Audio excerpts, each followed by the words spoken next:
Hi guys, welcome and welcome back to my channel. সবাই কেমন আছো? আশা করি সবাই খুব খুব খুব ভালো আছে। আমার এত হাসির কারণ কি জানোই তো তোমরা। আজকে চলে এসছে হবু শ্বশুরবাড়ির দ্বিতীয় পার্ট। এর আগের দিন তো দেখেই নিয়েছিলাম, আমি পৌঁছে গেছিলাম। এটা হচ্ছে পরের দিন সকালবেলার ভিডিও স্টার্ট করছি। তো যারা এর আগের দিনের ভিডিওটা বা ব্লগটা দেখোনি তারা দেখে নিও। তো চলো শুরু করা যাক। তো এখানে ঘুম থেকে উঠে আমি স্নান টান করে নিয়ে এই ঘর সেই ঘর ঘুরে বেড়াচ্ছিলাম, মানে দোতলায়।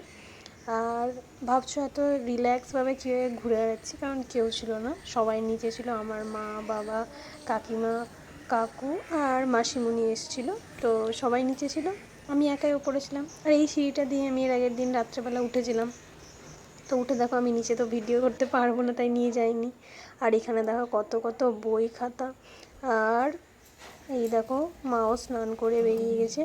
আর এই ঘরটা খুলতে আমি অবাক হয়ে যাই, মানে ঠাকুর ঘর ছিল অ্যাকচুয়ালি। আমি স্নান করে ঠাকুরকে প্রণাম করতে গেছিলাম, তো তখনই দেখি এত বই খাতা। তারপরে তো দেখো কী করব কোনো কাজ নেই, তো তার জন্যই ছাদে উঠে যাই, থেকে একটু দেখে আসি কীরকম লাগছে প্রাকৃতিক সৌন্দর্য। তো এখানে অ্যাকচুয়ালি এই দেখো এই গাছগুলো দেখে আমার কী মনে হচ্ছিল না, তো কাকিমাকে বলি যে এই গাছগুলোর আমাকে একটু ডাল দিতে, কিন্তু বলিনি লাস্ট অবধি। আর এই যে এই পুকুরটা দেখতে পাচ্ছ, এই পুকুরটা আমার সবথেকে বেশি পছন্দ হয়েছে। এখানে একটা বিশাল পুকুর আছে যেটা খুবই সুন্দর দেখতে। আর দেখো দেখতেই পাচ্ছ চারদিকে সবুজ সবুজ সবুজ সবুজ। তো তারপরে দেখো আমি ছাদের উপরে একটু নিজেকেও ভিডিও করে নিই। আর সবাই ভাবছো আমি এত রিল্যাক্সভাবে কীভাবে ঘুরে বেড়াচ্ছি, তাও আবার ছেলের বাড়ি দেখতে গিয়ে। ছেলেকে দেখে কি লজ্জা টজ্জা বলে কিছু নেই, অ্যাকচুয়ালি ছেলে এখানে থাকে না, তো বাড়িতে ছেলে ছিল না, তার জন্যই আমি এত বিন্দাস রিল্যাক্সভাবে ঘুরে বেড়াচ্ছিলাম।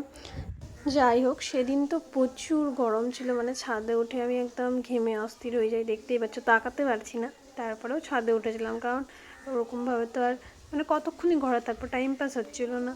তো দেখো ছাদ থেকে তারপরে আমি নিচে নেমে চলে আসছিলাম, মানে সিঁড়ি দিয়ে। আর আমার নিজেকে দেখে, মানে ভিডিও করার সময় নিজেকে দেখে নিজেরই কেমন একটা মনে হচ্ছিলো, লজ্জা লজ্জা পাচ্ছিলো আসলে। তো যাই হোক, তারপর তো দেখো নিচে নেমে চলে আসি একটু ঢং টং মেরে। নিচে নেমে চলে আসার কিছুক্ষণ পর আমি আবিষ্কার করি যে দেয়ালে অনেকগুলো ম্যাপ ঝুলছে। তো ওটাকেই লক্ষ্য করতে যাই কী ম্যাপ। তো প্রথমেই তো দেখি কেমিস্ট্রির সেই পর্যায় সারণী, যেটা আমি ভুলে গেছি। তারপরে পশ্চিমবঙ্গের একটা ম্যাপ ছিল, আর একটা ছত্তিশগড়ের ছিল। তো ছত্তিশগড়ে তো পড়াশোনা করেছে মানলাম, তার জন্য। এবার তার নিচে আমি দেখলাম উড়িষ্যার ম্যাপ। উড়িষ্যার ম্যাপ কী করতে নিয়েছে আমি জানি না।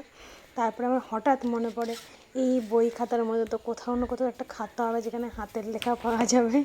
তো দেখো আমি এইসব চুরি করছিলাম যাকে বলে, মানে কেউ তো জানে না আমি এইসব করেছি। ভিডিওটা দেখে সবাই ভাববে মেয়ে কী করছিল এসে।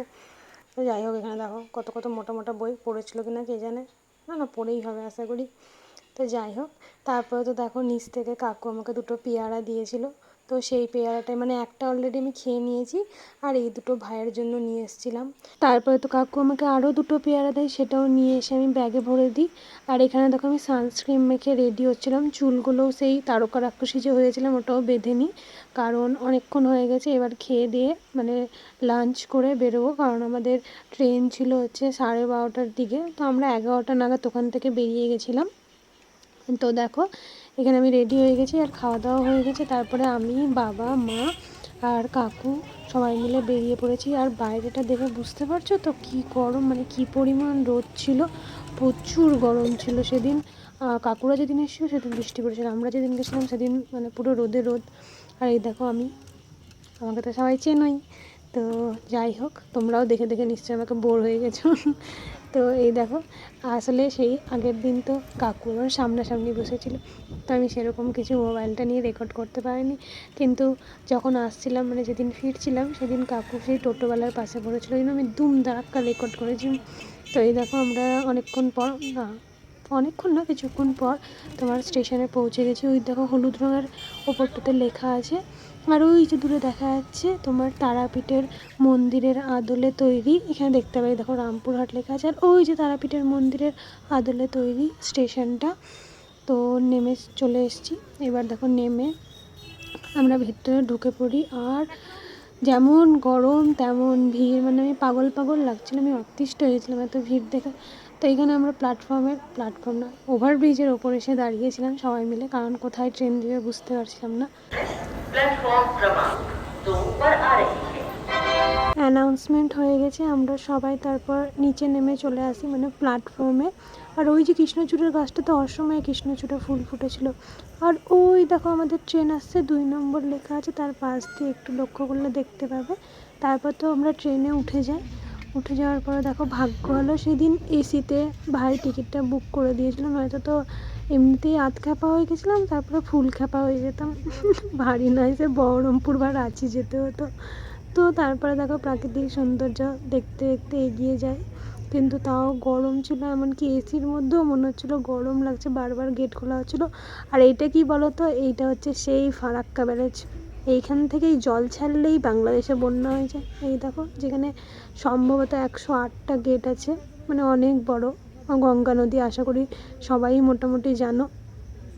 তো ওইটাও পার করে নিই, আর অবশেষে অনেকক্ষণ বাদ দেখো ওই দেখো লেখা আছে মালদা টাউন। তো দেখতে পাচ্ছ ওই যে দূরে, তো মালদাতে এসে উপস্থিত হই। আর প্রচুর খিদে পেয়ে গেছিলো, তো তার জন্য দেখো মা নেমে খাওয়ার দাওয়ার নিয়ে আসে। আর বাবার মালদাতে কিছু কাজ ছিল, তো বাবা নেমে যায়, তো আমি আর মাই শেষ অবধি বাড়ি আসি।